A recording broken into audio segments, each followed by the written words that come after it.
Epektibo na ngayong taon ang 5% na taas singil sa kontribusyon ng mga miyembro ng Philippine Health Insurance Corporation o PhilHealth. Alinsunod dito sa Republic Act 11223 o Universal Healthcare Act kung saan itinakda ang taas singil sa 5% pagdating ng 2024. Ibig sabihin, ang isang miyembro na may 10,000 na monthly income ay kailangang magbayad ng 500 pisong kontribusyon.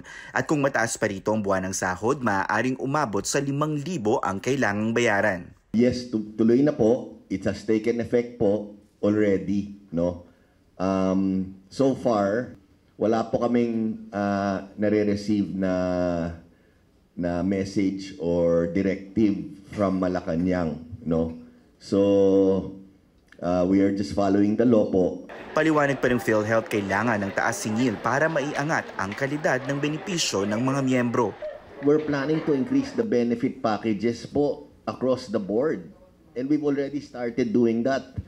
So, isipin mo po, ang miyembro ng PhilHealth, 115 million, substantial yung increases ng benefit packages. So, talagang we really need the funds have to come from somewhere. Nangako rin ng ahensya na itataas ang case rates o halaga ng ibabayad ng PhilHealth sa ilan pang mga pangkaraniwang karamdaman ng mga Pinoy. Hindi naman umalma ang office workers na sina Jen at Joy sa balitang ito.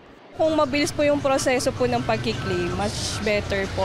Pero kung hindi po ganun yung mangyayari or kung mas mahirap pa, siguro po hindi na makatao. Kung madadagdagan, kung sa ikakabuti rin naman natin, okay lang. Pero yun nga po, sana po mapunta talaga sa tama. Aabot sa halos 4,000 claims ang pinoproseso ng PhilHealth NCR South sa Pasig. At iba't ibang polisiya na rin daw ang kanilang ipinatupad roon tulad ng digitalization para mas mapabilis ang kanilang serbisyo. Sa NCR South, ang coverage nito mula Pasig City down to Muntinlupa. Hindi natin sila kailangan pumunta mismo rito physically. Kasi we can do that electronically. Doon lang sa kanilang offices.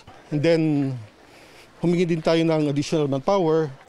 Pagtitiyak naman ng PhilHealth, malabo na raw maulit ang nangyaring system glitch at data breach noong nakaraang taon. Hindi malamang hindi na yan mangyari. Diba? So, we've learned our lesson. That's the silver lining in all of this. No? We've strengthened times whatever, how many times, no? Our system. And I think it's safe to assume, no, it probably will not happen anymore. At mula Agosto hanggang Disyembre noong 2023, umabot na rin sa higit 45 billion pesos ang naibayad ng PhilHealth sa mga pampubliko at pribadong ospital. Hindi naman direktang nasagot ng ahensya kung fully paid na ba ang sinisingil ng Private Hospitals Association o PHAPI na 27 billion pesos na unpaid claims umano nitong Disyembre. Tristan Odalo, CNN Philippines.